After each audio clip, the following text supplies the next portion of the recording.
하나님께서 주시는 말씀입니다. 하나님께서 주시는 말씀 요한복음 6장 1절에서 21절까지 조금 길지만 우리 천천히 한 절씩 교독하시고 마지막 절 합독하시겠습니다. 찾으신 줄 알고 읽겠습니다. 그 후에 예수께서 디베랴의 갈릴리 바다 건너편으로 가시매 금보리가 따르니 이는 병자에게 하시는 표적을 보았습니다.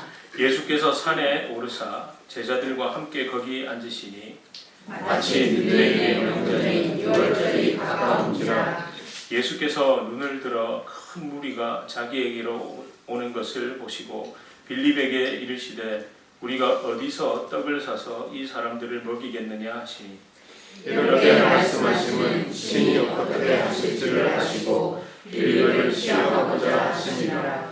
빌립이 대답하되 각 사람으로 조금씩 받게 할지라도 200데나리온의 떡이 부족하리이다. 제자들은 하고 시몬 베드로의 형제 안드레가 예수께 여짜오되 여기 한 아이가 있어 보리떡 5개와 물고기 2마리를 가지고 있나이다. 그러나 그것이 이 많은 사람에게 얼마나 되겠사옵니까? 예수께서 이르시되 이 사람들로 함께하라 하시니 그곳에 잔디가 많은지라. 사람들이 앉으니 수가 5,000명쯤 되더라. 예수께서 떡을 가져 축사하신 후에 앉아있는 자들에게 나눠주시고 물고기도 그렇게 그들의 원대로 주시니라. 그들이 배부른 후에 예수께서 제자들에게 이르시되 남은 조각을 거두고 버리는 것이 어떠하라 하시므로 이에 거두니 보리떡 5개로 먹고 남은 조각이 12바구니에 찼더라. 그 사람들이 예수께서 행하신 이 표적을 보고 말하되 이는 참으로 세상에 오실 그 선지자라 하더라. 그러므로 예수께서 그들이 와서 자기를 억지로 붙들어 임금으로 삼으려는 줄 아시고 다시 혼자 산으로 떠나가시니라. 저물매 제자들이 바다에 내려가서 배를 타고 바다를 건너 가버나움으로 가는데 이미 어두웠고 예수는 아직 그들에게 오시지 아니하셨더니 큰 바람이 불어 파도가 일어나더라. 제자들이 노를 저어 10여리쯤 가다가 예수께서 바다 위로 걸어 배에 가까이 오심을 보고 두려워하거늘 이르시되 너희 두려워하지 말라 하시되 이에 기뻐서 배로 명령하니 배는 곧 그들이 가려는 땅에 이르렀더라. 아멘. 예, 우리 서로 앞뒤 좌우로 좀 인사하시겠습니다. 잘 오셨습니다. 반갑습니다. 네, 잘 오셨습니다. 아이고 너무너무 반갑습니다.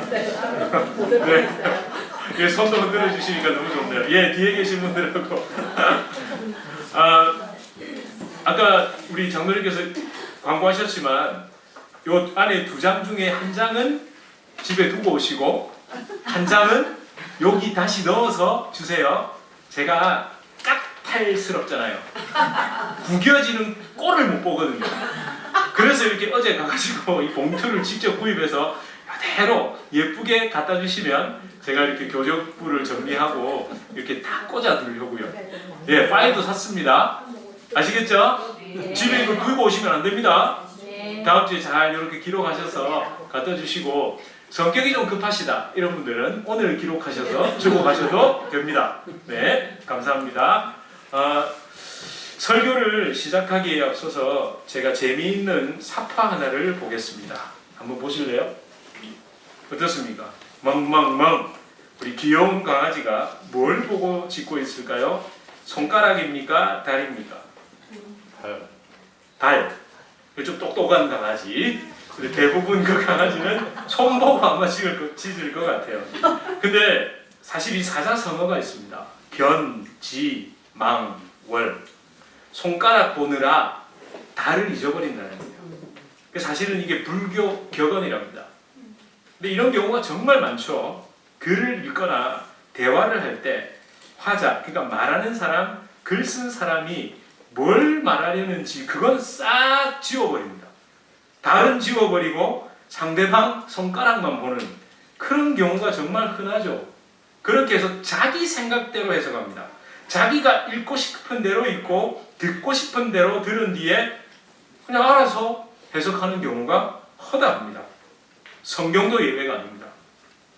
자기 알아서 해석합니다.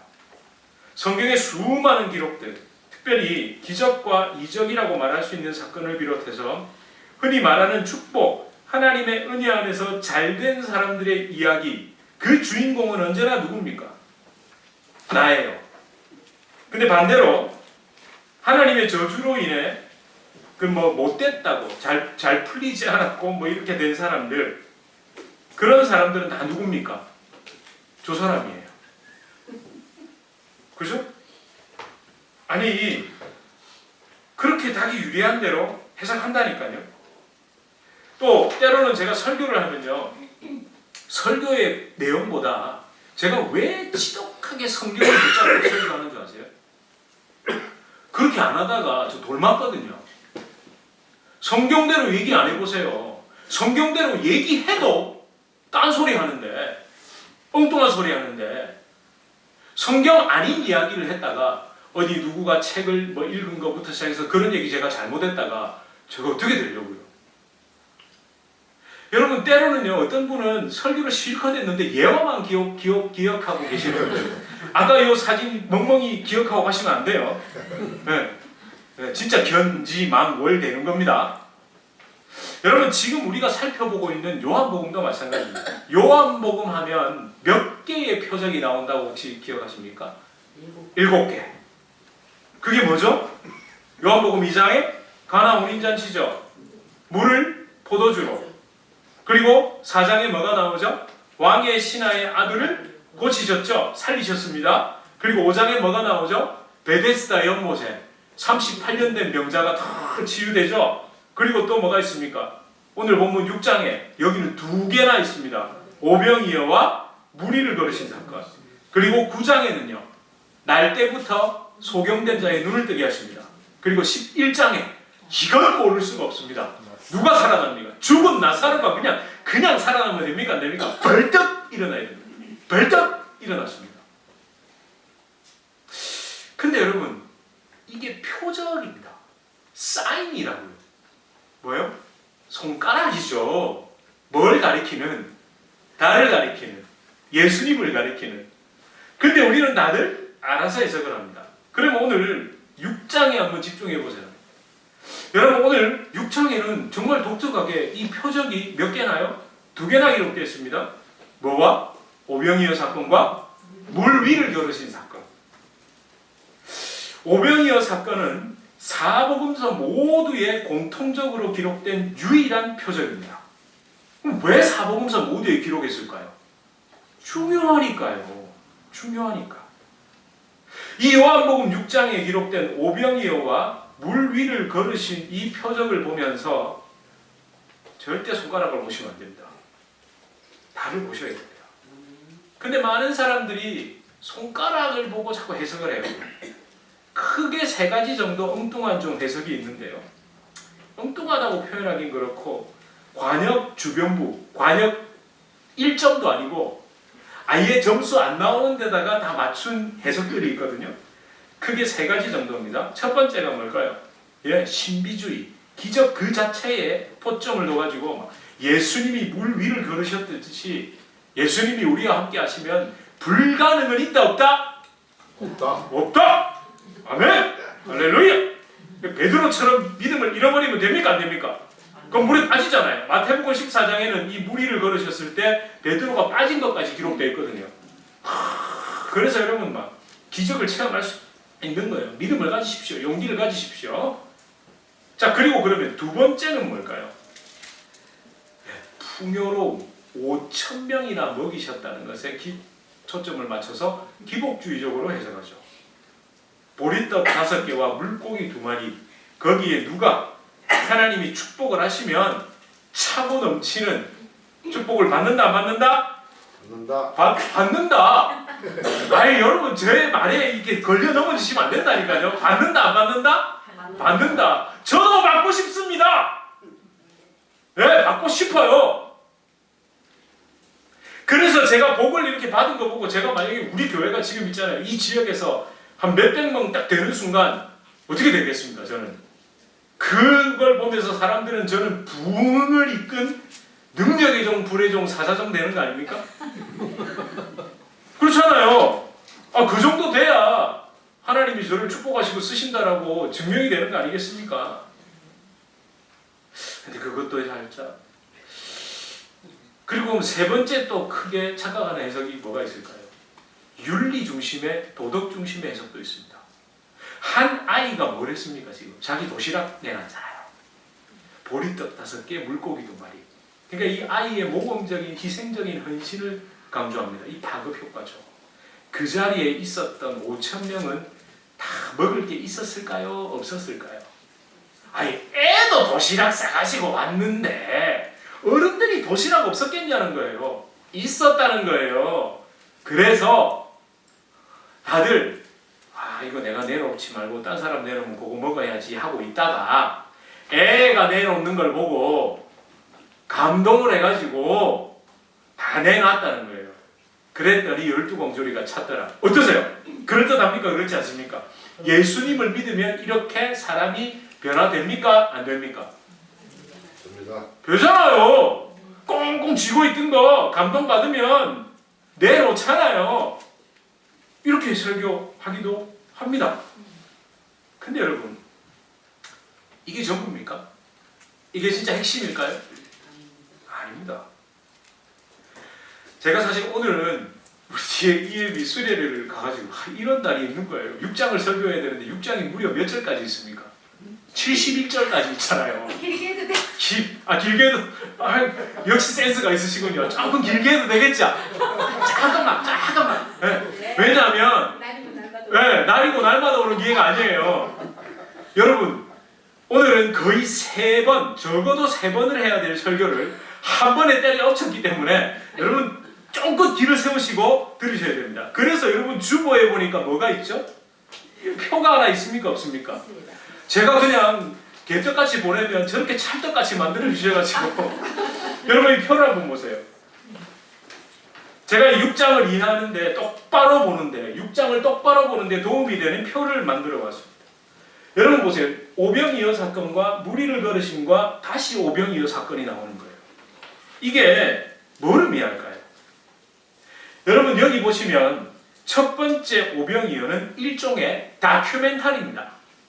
그러니까 마태, 마가, 누가복음의 기록과 거의 똑같습니다. 물론 약간의 차이는 있습니다. 그런데 여기에 핵심 단어가 좀 있거든요. 여기 뭐라고요? 디베랴, 산, 빌립, 한 아이, 보리떡 5개와 물고기 2마리를 들고 있는 그 아이가 핵심적인 단어가 되겠죠. 그리고 그 장소는 어디입니까? 베세다라고 기록되어 있지만 그건 지명이고 사도 요한은 의도적으로 베세다를 쓰지 않고 산이라는 말로 기록합니다. 그 다음에 여러분 연결되는 사건이 뭡니까? 무리를 걸으신 사건이 나오잖아요. 아니 여러분 너무 뜬금없지 않아요? 오병이어 사건하고 난 다음에 무리를 걸으신 사건. 근데 마테마가 누가까지만 보면 이걸 어떻게 보기 쉬울까요? 분리해서 보기 쉽겠죠. 근데 요한복음에 집중해 보면 이게 지금 연결선상에 있네라는 게 들어오는 겁니다. 네. 따로 떼놓고 볼 수가 없다는 거예요. 오병이어와 무리를 걸으신 사건이. 왜 그렇습니까? 22절부터 57절까지 71절까지 뭐에 대해서 얘기해 주십니까? 누가 직접? 예수님이 직접 오병이어의 사건의 그 영적인 의미를 예수님이 직접 해석해 주시잖아요. 어디에서? 가버나움에서. 어려우신가요? 안 어려우신 것 같아요. 표정들을 보니까. 제가 계속 또 하나하나 짚어드릴게요. 여러분 다음 그림을 한 번 더 볼게요. 이 지도거든요. 왜냐하면 지금 사실은 여기 이스라엘 전체 사진이 있고 옆으로 넘어가면 오늘 본문의 배경이 되는 베세다 저쪽에 보이십니까? 오른쪽 끝에? 저기에서 오병이어의 사건이 있었고 제자들은 배를 타고 어디로요? 가버나움으로 갔죠. 그 가버나움으로 가는 호수, 우리가 흔히 아는 갈릴리 호수가 있죠. 근데 왜 갈릴리 호수를 디베랴라고 했을까요? 디베랴의 갈릴리 호수라고 사도 요한은 얘기했습니다. 그건 뒤에 가서 제가 설명드릴게요. 요한복음에만 디베랴가 나옵니다. 다른 데는 다 갈릴리라고 얘기하거든요. 근데 요한복음에만 강조하듯이 디베랴의 갈릴리 바다 이렇게 얘기합니다. 그래서 베세다에서 가버나움으로 가는 그 배 위에서 그 풍랑을 만났죠. 그리고 가버나움에 도착해서 어떻게 됩니까? 예수님이 회당에서 오병이어에 대한 그 영적인 의미를 친히 설명해 주시는 겁니다. 여러분 약간 성경 공부 같다고 할지라도 좀 여러분 들어주셔야 됩니다. 왜냐하면 지금까지 우리의 고정관념 속에 사실은 잘못된 것들이 너무나 많거든요. 제가 성경 공부냐 이런 얘기도 많이 들었어요. 뭐 그러든지 말든지 좋으시죠? 네. 성경이 뭔지를 알아야 되잖아요. 다른 책은 댁에 가서 읽으세요. 네, 유튜브도 보시고. 네. 근데 하나님 말씀이 뭘 얘기하는지 이거 바로 알아야 되는 겁니다. 여러분 사실 이 요한복음 6장이 없었다면요, 우리는 오병이어와 무리를 걷는 표적에 대해서 진짜 자기 마음대로 해석했을 거예요. 또한 이 무리를 걸으신 사건은 반드시 오병이어 사건과 연결해서 해석해야만 진정한 영적 의미가 보이는 겁니다. 아까도 말씀드렸지만 오병이어 사건이 벳세다에서 있고 난 이후에 제자들만 배에 태워서 어디로 보내셨죠? 가버나움으로 보내셨죠? 그 예수님이 거기 안 타셨어요. 마태복음 문맥에서 보면요, 의도적입니다. 사람들을 물리치고 재촉하여 배에 태워서 보냈다고 되어 있습니다. 그리고 예수님은 산으로 올라가서 기도하셨어요. 여러분 이상하지 않습니까? 예수님이 모든 것을 다 하시는 하나님이시잖아요. 그 배가 풍랑을 만나서 표류하게 될 것이라는 걸 모르셨겠습니까? 아셨잖아요. 아시지만 그렇게 하셨어요. 왜요? 분명히 주려는 메시지가 있죠. 그러니까 오병이어 사건과 무리를 걸으신 사건, 그게 동일한 거라는 거예요. 달을 가리키고 있다는 거예요. 여러분 아까 제가 요한복음 6장 1절에서 15절은 다른 복음서와 마찬가지로 다큐멘터리 같이 있는 그대로 사실을 서술했다고 얘기했죠. 그 다음에 16절에서 21절은 무리를 걸으신 사건으로 이어지고, 그렇게 22절에서 59절에 오병이어 사건에 대한 영적인 의미를 예수님께서 직접 해석해 주신 기록입니다. 이렇게 6장 전체를 반드시 연결해서 보셔야 됩니다. 오병이어 사건과 무리를 걸으신 사건을 따로 해석하면 안 됩니다. 제가 재차 말씀드리고 있어요. 계속 강조드리는 겁니다. 무엇보다 예수님은 어떤 분이시죠? 구약의 모든 율법과 제사를 완성하신 하나님의 어린 양이시고, 언약을 완성하신 하나님의 아들이라는 관점으로 오병이어 사건과 무리를 걸으신 사건을 보면 영적인 의미가 동일하다는 걸 알 수 있습니다. 여러분 오병이어 표적, 그러니까 이 사건 6장을 기록하기 직전 사도 요한이 5장 마지막에 어떻게 마무리를 할까요? 46절에서 47절입니다. 함께 읽어보겠습니다. 시작. 모세를 믿었더라면 또 나를 믿었으리니 이는 그가 내게 대하여 기록하였습니다. 그러나 그 글도 믿지 아니하거든 어찌 내 말을 믿겠느냐 하시니라. 그러고 난 다음에 6장에 오병이어와 무리를 걸으신 사건이 나오죠. 그러니까 여러분이 지금 뚝뚝뚝 뜯어가지고 요한복음을 보는 게 아니라 처음부터 계속 연결해서 쭉 온다면 반드시 연결되어 있는 얘기잖아요. 모세의 네가 모세를 믿었더라면, 사실은 유대인들은 모세가 쓴 글, 그 율법을 믿고 있는 거잖아요. 그러니까 너희는 사실 모세도 안 믿는 거야. 너희는 사실 율법도 제대로 안 믿고 있어, 이 얘기를 하는 겁니다. 근데 네가 그 글도 안 믿는데 어찌 내가 하는 말을 알아듣겠냐고. 태권도 하얀 띠가 태권도 검은 띠가 하는 말을 못 알아듣는다는 거예요. 하얀 띠도 안 되는데 사실은 너희는 모세의 글이 진짜 가리키고 있는 메시아 예수 그리스도에 대해서 모르고 있다고. 너희는 지금 발이 아니라 손가락만 지금까지 보고 있었다고. 사실 저는 여러분이 꼭 성경을 가지고 계셨으면 좋겠어요. 가지고 다니시면 좋겠어요. 그러면 눈에 확 더 들어오거든요. 꼭 성경을 가지고 다니시길 권면드립니다.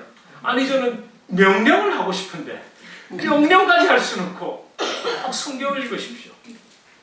그러면서 여러분 모세에 대한 이야기를 하고 6장을 시작하는 겁니다.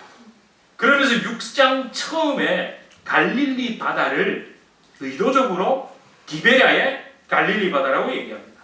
그 후에 다른 복음서와는 달리 앞서 말씀드린 대로 베세다 대신에 산을 이야기합니다. 왜 산을 이야기했을까요? 산이라고 얘기했을까요? 여러분 유대인들에게 산 하면 제일 먼저 딱 떠오르는 산이 어느 산일까요? 신의 산입니다. 그러니까 신의 산에서 그 첫 언약을 받은 너희, 내가 산에서 내가 새로운 언약을 선포하겠다는 겁니다. 뭘 통해서? 오병이어 사건을 통해서. 여러분 이 오병이어 사건이 언제 일어났다라고 요한복음에 구체적으로 진술하죠? 6월절이 가까운지라 이렇게 되어 있죠.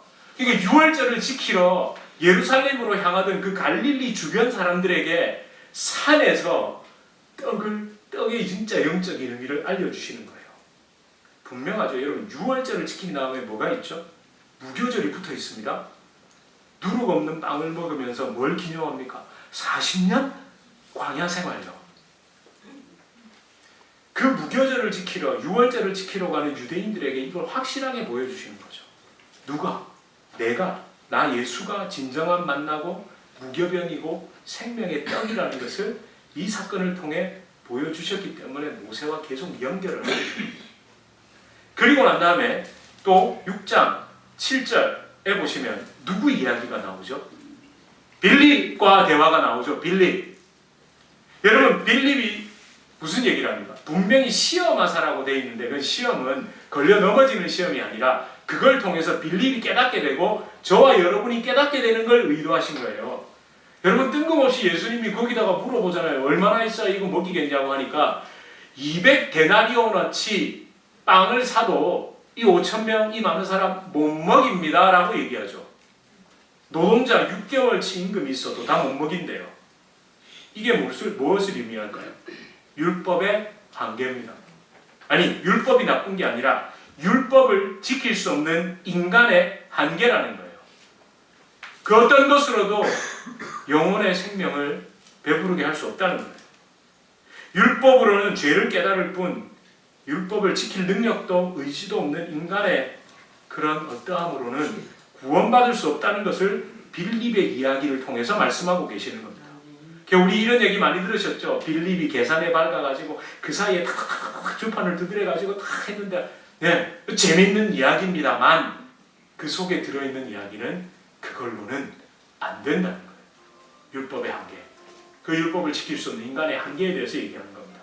그렇다면 여러분 한 아이는 무엇을 예표하는 걸까요? 예수님을 예표하는 겁니다.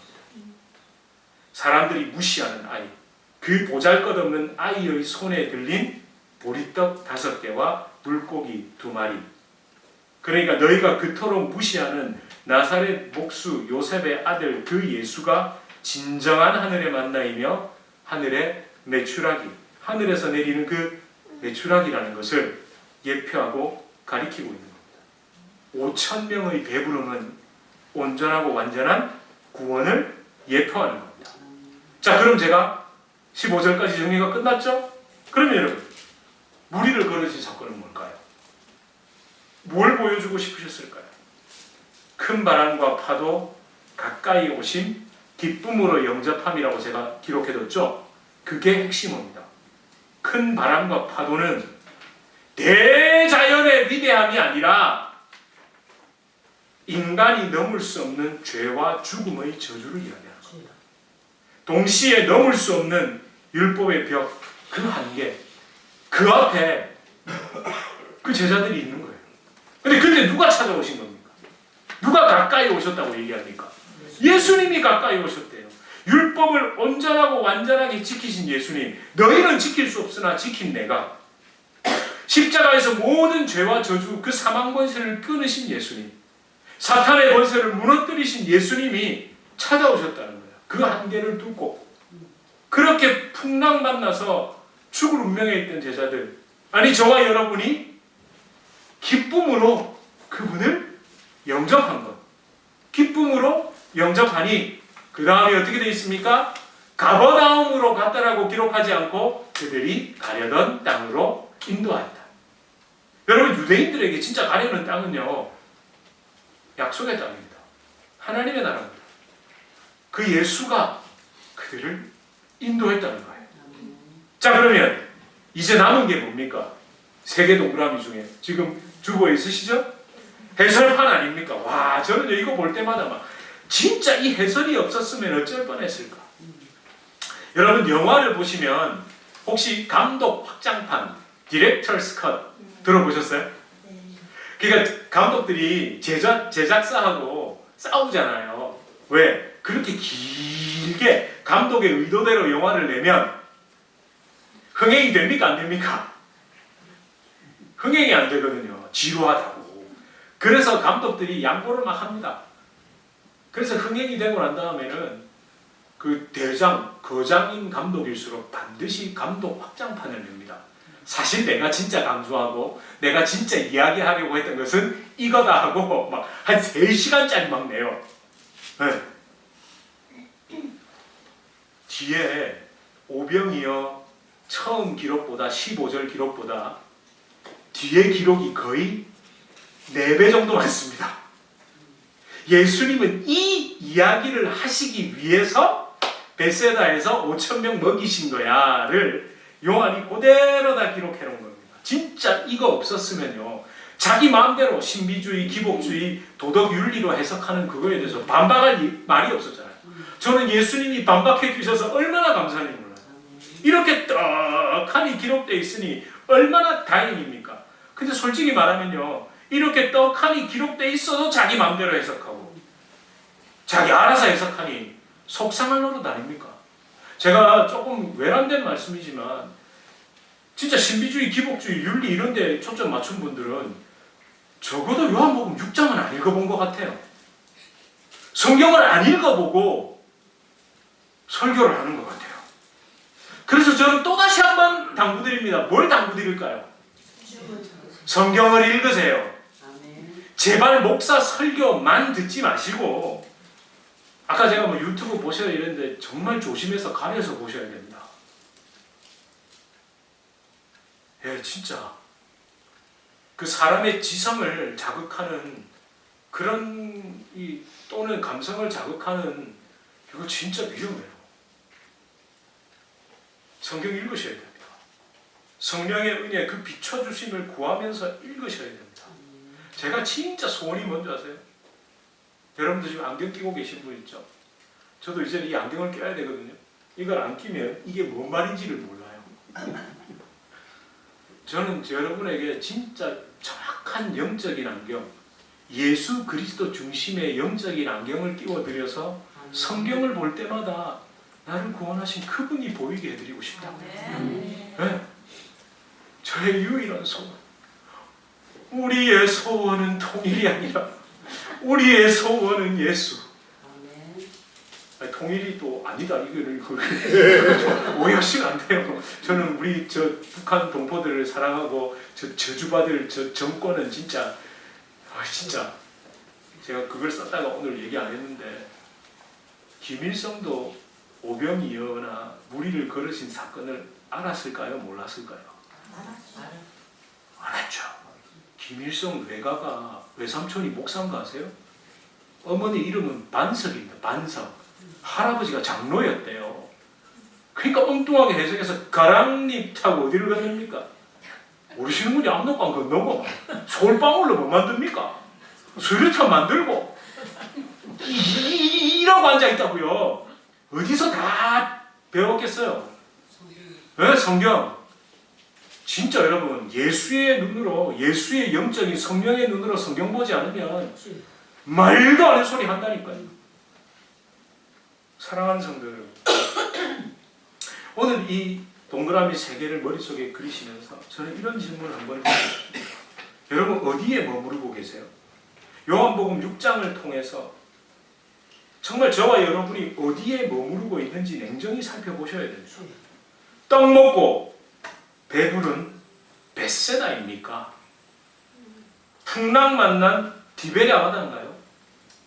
아니면 내가 생명의 떡이라는 것을 말씀해 주시는 가버나움에 우리가 있는 겁니까? 떡 먹고 배불러서 베세다에 있는 것. 낙문할 수는 없겠죠. 어디에서? 거기서 출발했으니까. 그죠? 출발은 떡 먹고 배부른 베세다에서 할 수 있습니다. 그럴 수 있다고요. 떡 먹고 배부르기 위해서 죽어서 천국 가려고 예수님 믿을 수 있습니다. 어쩌면 잘 살기 위해서 아메리칸 드림을 꿈꾸고 풍요로운 이 땅에 왔잖아요. 에? 온통 다 그러니까 보니까 주변에다 보니까 어디를 다니고 있습니까? 막. 여러분 처음 미국 이민 오셨을 때 미국 사람들도 다 어디 다니고 있었어요? 교회 다니고 있었잖아요. 한인들 이민 와가지고 성공 좀 했다는 사람들 다 어디 몰려 있던가요? 왜 이렇게 새삼스러우세요? 아니 8년 된 저도 아는데 여러분 수십 년 된 여러분이 다 어디에 몰려 있던가요? 교회. 그래서 거기 다니면 예수 믿으면 나도 잘 살고 나도 그 사람들 그룹에 끼고 나도 출세할 수 있을 것 같아서 교회 올 수 있습니까? 없습니까? 네, 있어요. 할렐루야. 이거 할렐루야 해야 되나? 있어요. 근데 거기 머물러 있는 게 문제라는 거예요. 또 어떤 사람은요. 디베레아 바다. 그래요. 이민 왔는데 결국 만난 건 뭐였습니까? 풍랑을 만났잖아요. 내 인생의 풍랑을 만나가지고 때로는 그 위기 한번 탈출해보려고 예수 믿을 수 있습니다. 물에 빠진 사람 지푸라기라도 잡는 심정으로 교회 나올 수 있다고요. 그런데 거기 머물면 안 되고 거기에 헤매면 안 됩니다. 어디까지? 가버나움까지. 가버나움까지 가야 됩니다. 가버나움에서 예수님이 직접 오병이어와 우리를 그런 사건에 대한 영적인 의미를 얘기해 주시잖아요. 내가 생명의 떡이라는 그 말씀을 들어야 된다는 거예요. 나의 잘못된 세계관이 뒤집어져야 돼요. 네. 여러분 때로는요. 그 가버나움에서 따끔한 말도 들어야 됩니다. 여러분 26절 한번 보실래요? 시작.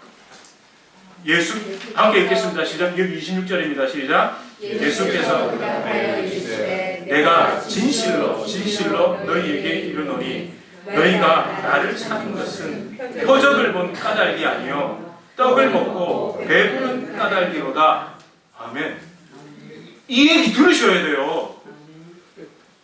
예수님이 두 번 얘기하잖아요. 그런 얘기 많이 들으셨죠? 진실로도 아니고 진실로 이야기한 건 아주 중요한 얘기다. 여러분 이 중요한 얘기를 하죠. 너희 전부 다 손가락 보고 왔다고 달 보고 오지 않았다고 배불러서 찾았다고 나 잘되게 해주고 출세시켜주고 부자 만들어주는 예수님 쫓아왔다고 누가 얘기합니까? 제가 한 말이 아니에요. 제가 한 말이 아니라고요. 예수님이 하신 말씀입니다. 여러분 어떠십니까? 여러분과 저는 배부르기 위해 예수님을 믿은 거 아닙니까? 제가 만약에 여러분에게 이 말씀을 내면서 떡 먹고 배불러서 예수님 믿으셨죠? 라고 말하면 몇 분이나 예, 목사님 맞습니다 라고 할까요? 아니면 나이가 어린 게 젊은 게 지가 뭘 안다고 어디서 멍멍이 소리를 하고 앉아있냐고 네가 이민 생활을 뭐 안다고 우리가 여기서 어떻게 살았는 줄 알아? 그렇게 얘기하셔도 돼요. 저 몰라요 잘.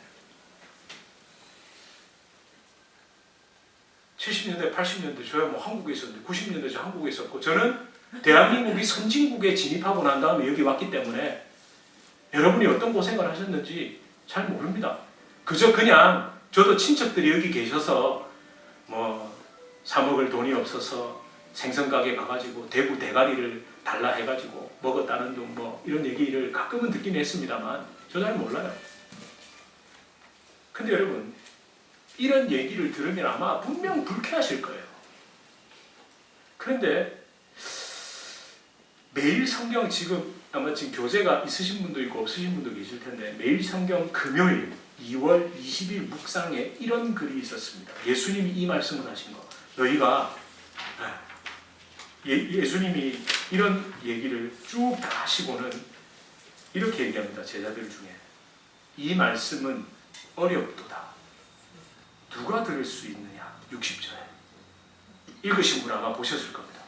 예수님이 생명의 떡에 대한 이야기 그리고 너희가 배불러서 쫓아왔다는 이야기를 다 하고 난 다음에 이 말씀은 어렵다. 누가 들을 수 있겠냐고 이렇게 반응합니다. 그리고 제자들조차 유대인들처럼 수근수근거렸습니다. 예수님의 대답은 뭐라고 하셨을까요? 그래, 이 말이 너희에게 걸림이 되느냐? 이렇게 얘기하세요. 예수님도 아셨던 거예요. 이 얘기를 하면 싫어할 거라는 거, 걸림돌이 될 거라는 거. 그런데 그 편집자가, 자, 매일 성경 편집자의 글입니다.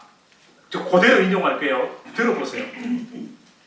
말씀은 우리의 안락함을 깨뜨리며 익숙한 세계를 흔듭니다. 많은 이들이 예수님의 말씀을 어렵다 여긴 이유는 그 말씀이 그들의 내면 깊은 곳을 건드렸기 때문입니다. 진리는 우리를 위로하기보다 불편하게 만듭니다. 그 불편함은 영이 깨어나는 자리에 필연적으로 동반되는 진통입니다. 주님의 말씀은 이해의 언어가 아니라 생명의 언어입니다. 생명을 잉태하는 말씀은 우리를 불편하게 합니다. 그때 요구되는 믿음은 불편함을 피하지 않고 통과하는 용기입니다. 편집자가 이렇게 써놨어요. 사실요, 이 편집자도 불편함이라는 단어로 아주 순화해서 표현했다고 저는 생각합니다. 사실은 불편한 이야기, 이런 이야기를 들으면 열받죠. 열받는다니까요. 그리고 무슨 단어가 튀어나올까요? 감히! 이게 나오는 거예요. 감히! 감히 네가 뭔데? 그러면서 그 진리를 전하는 사람의 입을 틀어막고 싶습니다. 그리고 봐가면서 하죠. 돌려치기도 하고 대놓고 하기도 하고. 저는 이런 경우도 봤습니다. 설교가 불편해가지고 제가 한 설교에 머리 떼고 꼬리 떼고 그걸 담임 목사님한테 얘기를 해가지고 제가 담임 목사님한테 불려가가지고 혼난 적이 있어요. 근데 제가 혼난 걸로 끝났을까요? 일단 혼나 안 하고 목사님 근데 저기 제 설교 전문을 갖다 드릴까요? 그랬어요. 영상도 남아있는데 보여드릴까요? 제가 한 말에 꼬리와 머리를 떼고 그것만 이야기를 했다고. 그래서 드렸어요. 그러니까 그 이후로 아무 말도 안 하시더라고요. 사람이 그래요. 사람이 그렇다니까요. 근데 여러분 꼭 그런 사람만 있는 게 아니더라고요. 어떤 사람이 있어요. 그 제가 71절 끝까지 읽어보시라는 거예요. 성경은 언제나 엔딩이 아름답습니까? 괴롭습니까? 대답이 없으세요. 아니요. 괴로움에서 끝나는 게 아름다움으로 끝납니다. 어떤 아름다움일까요? 베드로, 역시 베드로가 이때 등장해줘야 됩니다. 66절에서 68절을 읽어보시면 그래서 성경을 가져다니시라는 거예요. 그러면 줄이라도 딱 그으시고 집에 가서 읽어보실 거 아닙니까? 66에서 68절 거기에 보면요. 그 제자들, 어렵다라고 하는 제자들 사실은 12명만 있었던 게 아니에요. 다 떠나고 12명만 남았고요. 그 중에 베드로가 뭐라고 얘기하는지 아세요? 주여, 영생의 말씀이 주께 있사오니 우리가 누구에게로 가오리까? 아멘? 네. 기막히지 않습니까? 물론 베드로 이렇게 말해놓고 십자가 앞에서 도망쳤습니다. 그런데 결론은 또 어떻습니까? 젊어서는 스스로 띠띠고 원하는 곳으로 다녔지만 늙어서는 팔을 벌리고 하나님이 띠띠운 그 순교의 자리, 자기가 원하지 않는 곳으로 인도함을 받았습니다. 여러분, 그의 이 고백이, 지금 6장의 고백이 순교의 삶으로 증명되는 거였습니다. 여러분, 베드로가 어디로 가오리까 이래놓고 십자가에서 도망가고 끝났더라 이러면 성경이 하나도 안 아름답잖아요. 근데 결국에는 하나님이 띠띠워서 예수님과 같은 그 십자가의 길을 걸어가게 해주시더라는 거예요. 여러분, 여러분의 삶이 있어야만 여러분의 고백이 것이 아니라는 겁니다. 그 증거가 되는 겁니다. 그래서 저도 몸부림치는 겁니다. 여러분 설교해놓고 나면 가장 힘든 게 이 부분입니다. 실컷 설교는 했는데 그렇게 못 살까 봐. 그게 진짜 괴롭다니까요. 설교 원고를 작성하는 그 괴로움보다 해놓고 그대로 못 살까 봐. 제가 그렇다고 뭐 완벽하게 산다는 말이 아닙니다. 그러면 최소한 고개라도 숙이고 살아야죠. 최소한 엎드려라도 있어야죠. 아직도 내가 젊어서 원하던 삶의 길을 가려고 예수님을 믿는다면 많이 안타까운 사람입니다. 여전히 내 귀에 캔디 같은 좋은 말씀만 골라 듣기를 원한다면 어린아이 신앙에서 벗어나지 못한 겁니다. 저는 사실 유튜브 설교 듣는 거 별로 안 좋아해요. 여러분 어떻게 들으시죠? 듣다가 자기 마음에 안 들면 바로 넘기기 하잖아요. 한 번도 안 해보셨어요? 막 툭툭 넘기고 빨리 들어가게 하고 우리 다 그러고 있잖아요. 왜 이 자리가 복된 줄 아세요? 아유 진짜 당장 나가고 싶어도 일단은 체면이라도 지금 여기서 벌떡 일어나가지고 나갈 수는 없잖아요. 그런 분도 가끔 계신다 하더라고요. 목사가 듣기 싫은 소리 하면 벌떡 일어나서 나가버린대요. 근데 우리 최소한 우리는 그래 도덕심이라도 있잖아요. 일단 오늘 이번 주만 견디자. 다음 주부터 나오나 봐라 이러면서. 근데 은혜는요. 저 사실은 못된 소리 합니다. 듣기 싫은 소리 많이 하죠. 어떠세요? 근데요. 다른 목사님들은 더 못된 소리. 그 대표자가 누구는 조정민 목사님이요. 어쩜 그렇게 말도 못되게 골라서만 하는지. 그런데도 그 오시는 분들 보면 참 할렐루야예요. 뭐 그런 분 한두 분 아니거든요. 여러분 그래도 주님이 또 다음 주에 아마 이러실 거예요. 그래 이번 주만 한 번 더 나가보자. 지난주는 짜증났지 않아도 또 그 다음 주 되면 그래 내가 한 달만 더 나가보자. 이러다가 계속 앉아있기를 축복드립니다. 아멘. 여러분 요한복음 6장 전체를 좀 몇 번 읽으십시오. 몇 번. 제가 좀 부끄럽지만 오늘 설교를 다시 좀 들으면서 여러 번 한번 읽어보세요. 분명 성령이 여러분에게 말씀하시는 게 있으실 겁니다. 사랑하는 성도 여러분, 참 긴 본문인데 시간이 없는 것이 못내 아쉽습니다. 제가 마지막으로 다시 한번 지도를 한번 더 보겠습니다. 아까 제가 말씀드렸죠. 이 바다를 다른 모든 성경에서는 갈릴리라고 이야기했습니다. 근데 왜 요한은 디베랴의 갈릴리 바다라는 표현을 사용했을까요? 이 디베랴라는 곳, 저기 보시면 티베리우스, 오늘날도 거기 가면요 기가 막힙니다. 갈릴리가 한눈에 쫙 조망되고 저 멀리 헐몬산이 보이고 흔히 말해 리조트 만들면 딱인 곳입니다. 실제 오늘날도 고급 호텔과 리조트들이 있는 곳입니다. 디베랴, 티베리우스, 로마 티베리우스 황제에게 바쳐진 도시였습니다. 사도 요한이 이 요한복음을 기록할 당시 그리스도인들의 신세, 처지는요 디베랴 바다에서 풍랑 만난 제자들과 똑같았습니다. AD 90년경부터 네로 황제의 박해가 좀 잠시 줄어들고 주춤했지만 다시 도미티안 황제가 극심한 박해를 시작합니다. 기독교인들은 경제활동 불가능해졌습니다. 먹고 살 길 끊어졌습니다. 떡이 없죠. 빵이 없어진 거예요. 디베랴 바다에서 풍랑을 만난 조각배 신세였습니다. 그래서 성령께서는요 사도 요한을 통해 요한복음, 요한계시록, 요한서신을 써주신 거예요. 그가 그렇게 오래 살아남아 있었던 이유도 분명히 있는 겁니다. 하나님이 그때 그 성도들을 위해서, 그 성도들을 위해서. 저는 요즘 그런 생각을 참 많이 해요. 아이고 저 혼자 생각입니다. 여러분 동의 안 하셔도 괜찮아요. 지금 이때를 위해서 제가 8년 전에 온 게 아닌가라는 생각을 합니다. 아이 섭섭해라. 오늘 저희 댁에 오시죠. 제가 점심 한 끼 사겠습니다. 아멘 하시는 분. 여러분과 함께 정말 이 예배 드릴 수 있도록 하나님이 제 인생을 정말 미국 다음에 제가 미국을 왜 떠났고 또 왜 오게 됐는지 한번 정말 이건 밤을 새지 않으면 할 수 없는, 저는 미국에 다시는 안 온다 하고 2007년 5월에 떠났는데 2017년 5월에 정확히 10년 만에 다시 왔어요. 근데 그게 하나님의 계획하심 속에 있었던 거죠. 사도 요한도 마찬가지입니다. 하나님은 그때 그 조각배처럼 디베랴 바다에서 티베리우스 황제잖아요.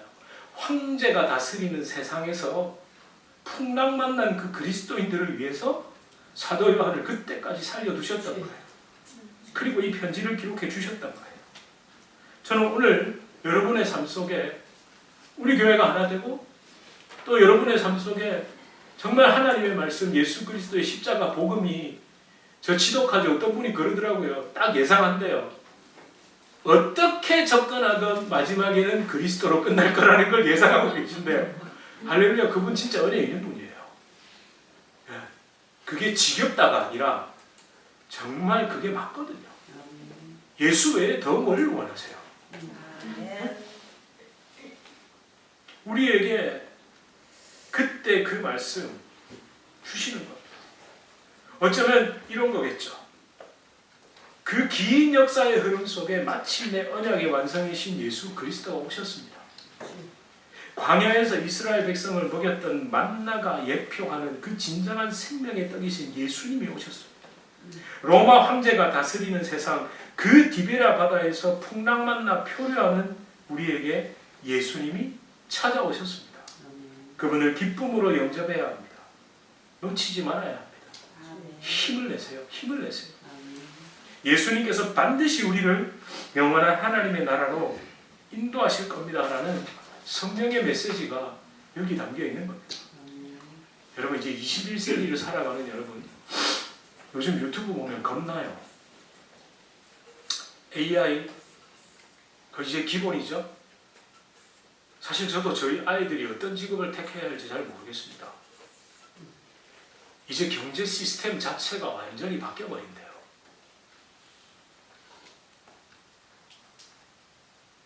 중간이 싹 다 없어진답니다. 사실 여기 있는 우리는요, 전부 중간입니다. 일론 머스크 정도 안 된다면 상류층 아닙니다. 완전히 뒤집어집니다. 그때 여러분, 우리는 어떤 믿음으로 살아가야 하고 우리는 어떻게 살아야 합니까? 예. 반대로 사는 믿음이 반대로 사는 용기가 필요한 겁니다. 생명의 떡이신 예수님으로 인해 진짜 참번작함을 누려야 되고 그 영혼의 배부름과 만족함으로 인해 내가 정말 이 복음 전하는 삶을 살겠다라고 결단해야 되는 겁니다. 여러분, 어쩌면요, 우리는요 여전히 그 주님으로 인한 만족감을 모르니까 움켜쥐고 사는 거예요. 내 배부름, 육체의 즐거움을 사는 인생을 살 수밖에 없는 거예요. 그런데 주님을 만나면 그 반대가 될 수 있는 겁니다. 무엇보다 여러분, 사람들은 정말 이렇게 착각하거든요. 풍랑 있는 세상에 내가 떠내려가고 있어요. 그렇게 내 인생의 배가 표류하는 것 같아요. 근데 예수님이 딱 찾아오셔서 딱 올라타니까 첫 마디가 뭐라고 할까요? 주님 잘 타셨네.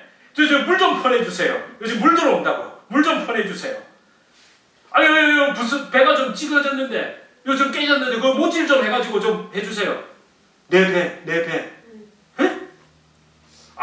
기왕이면 엔진을 좀 더 큰 걸로 달아주세요. 폭풍 속에서도 안전한 시스템을 좀 만들어주세요. 이런 요구하고 있다고요. 근데 이제 거기서 좀 물러나야 돼. 그 예수님에게 집중할 수 있어야 돼. 우리 시간 함께 이 찬양을 좀 드리기 원합니다.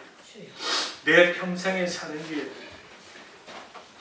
여러분, 이 찬송이 어떻게 작곡됐는지 한 번쯤 다 들어보셨죠? 그 영국과 미국 사이의 그 배 대서양에서 아내와 자녀가 선박사고로 죽었죠.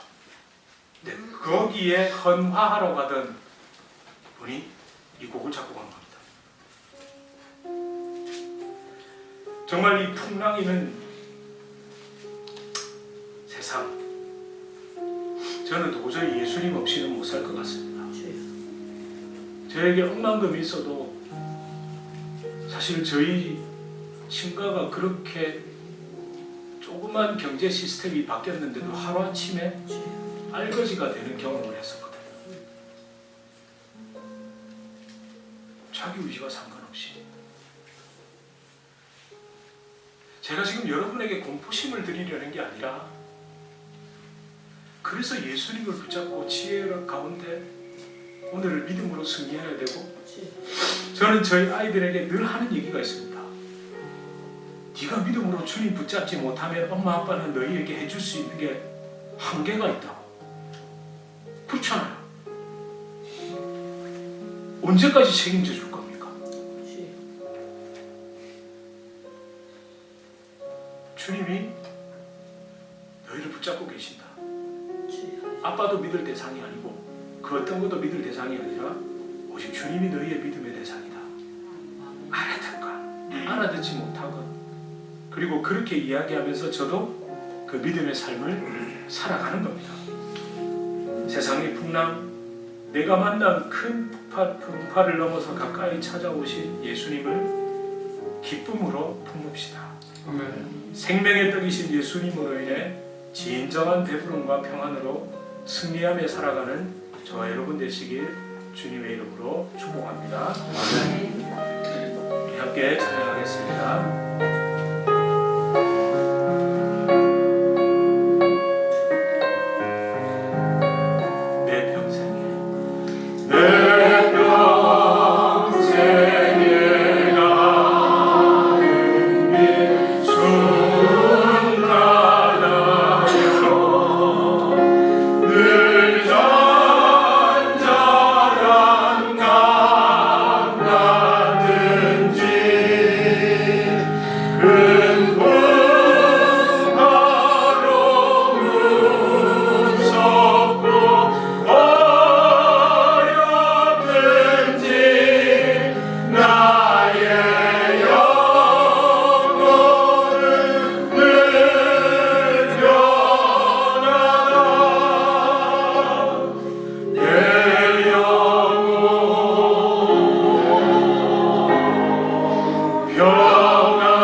풍랑 만난 내 인생, 세상에 진짜 풍랑이 불고 있죠.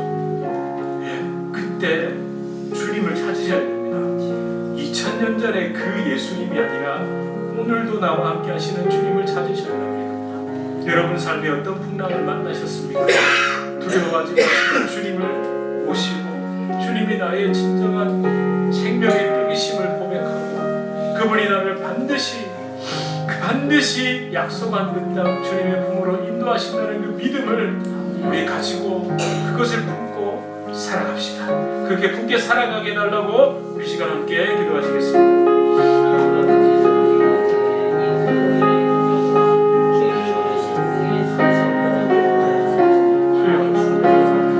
주여 우리를